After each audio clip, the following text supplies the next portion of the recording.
delays are cutting into my profits. What can I do? Hello, human? Yes, we need to come up with a plan.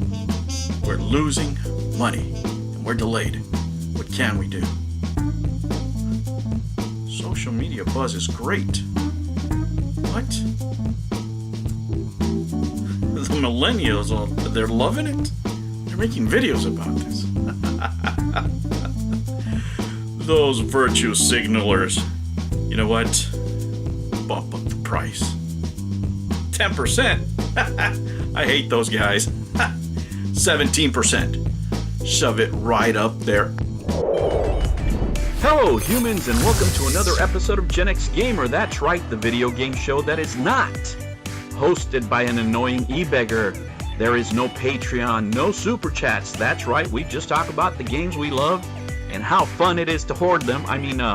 Collect them. Now, with that said, let's get ready for the show. On today's episode, this show is intended for mature audiences only. Viewer discretion is advised. A $30 increase.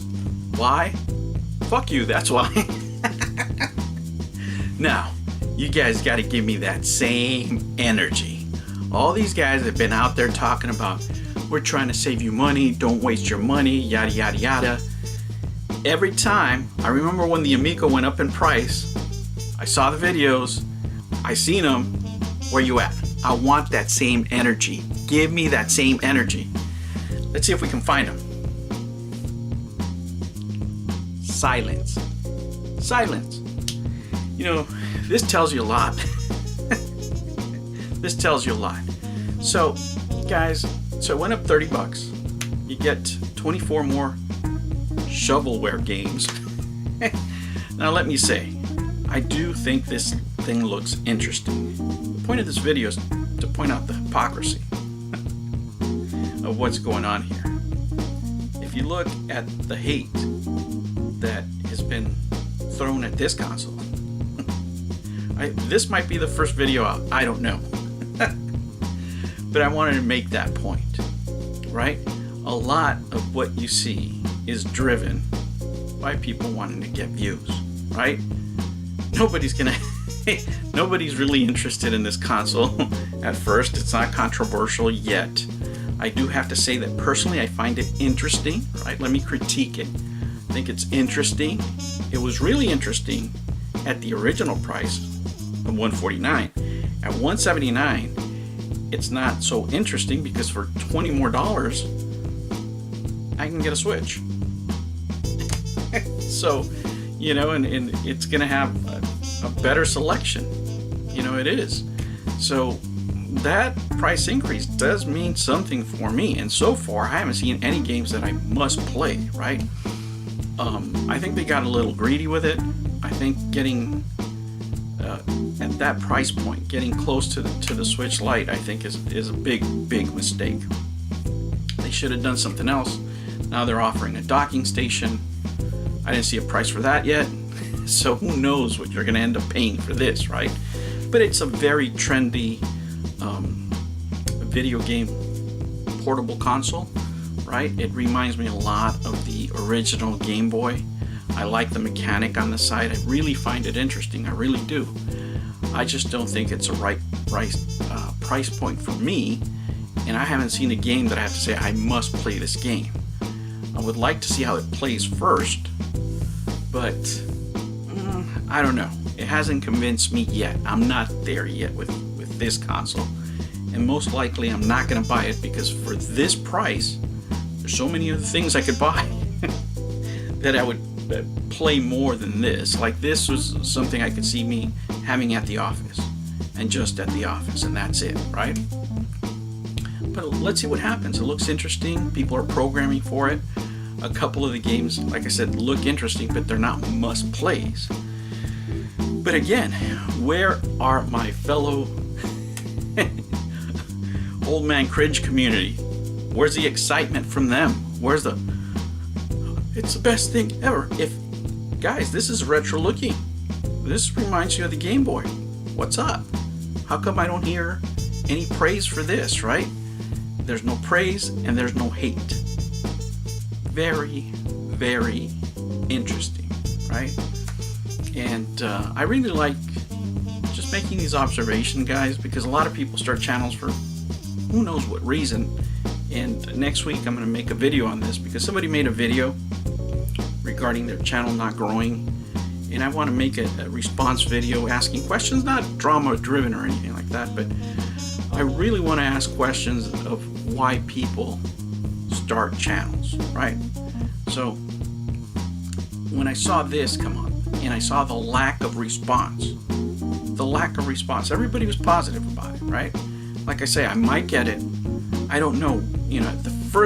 My first thought was, yeah, you know, I saw the announcement, I was like, go, you know, I was on Twitter, and then all of a sudden 179. They get greedy with it, right? And yeah, you have more games, but there's really no physical media other than the game itself, and I just don't see the value. I'm sorry, I just don't see the value in it until I see playable games and what they're about.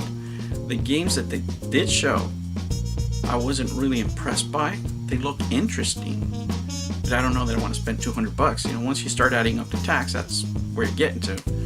I don't know that they're worth that. You know, if I was going to spend them, like I said, I'd either buy a Switch Lite or buy a retro console, to be honest with you. I don't see myself buying this console yet. But what is more interesting to see is the lack of response from the usual suspects, right? Their retro channels, their focus on retro, they talk about everything retro, they're very excited about other consoles coming out. What about this one? Nothing said. Nothing said. Absolutely no hate. The guys that are defending us, right? All those all those warriors out there that don't want us to waste our money on other products, where are they at? They said nothing about this price increase because it's a good old switch and bait. They came out at $149. We all got excited. We started following them, you know, and once they got that sweet taste of fame, there go your $30, baby. Oh yeah, take it deep because it's going all the way. Who stays honest in the end, right? Nobody. In the end, it's all about money. It's all about clicks, and it's all about popularity. How many people are going to see this video? I don't know, 50, 60? But I'm not making it for that reason. I'm making it, number one, for entertainment. Number two, to point out the fact that many of these YouTubers will do some things for one console, but won't do it for another, even though they say they do it for everything, and they don't. Whether it's positivity or negativity, the lack of it, the lack of content on this particular console, tells you a lot about where they're coming from. So, Amico haters, where you at? I want that same energy, right? Oh man, cringe community, where you at? Where's my fellow cringers at? I want you making those faces like, I can't. Where you at? Where are you at? Where is the hate? Where is it? Where's the love? I don't see it. Alright guys, just a quick one. Alright guys, look, this weekend is my birthday weekend, so I'm going to film these videos ahead of time, and that's what you're going to see over the weekend. That's why I posted the Sunday video. I'm going to shoot, right after this, I'm going to shoot the Atlas Mega 10 Monday. We're going to do a look back. So stay tuned for those kind of videos if you like those. And we'll see. I want to say thank you to all the new subscribers. I will answer questions as soon as I get a chance. I probably won't do it this weekend much, guys, because I'll be on the road. I have to drive 6 hours down to LA from the Bay Area. So I will get to them, but it might be a little slower than I'm used to doing it over the weekends. But once again, I want to thank you for wasting your time with me. I hope you found this entertaining, and I will catch you on the next one. Take care. New videos every Monday and Sunday. Thank you for joining me on another episode of the Gen X Gamer. Remember to like and subscribe, click that notification bell, and remember, never ever be afraid to be happy. I'll catch you on the next one. Take care.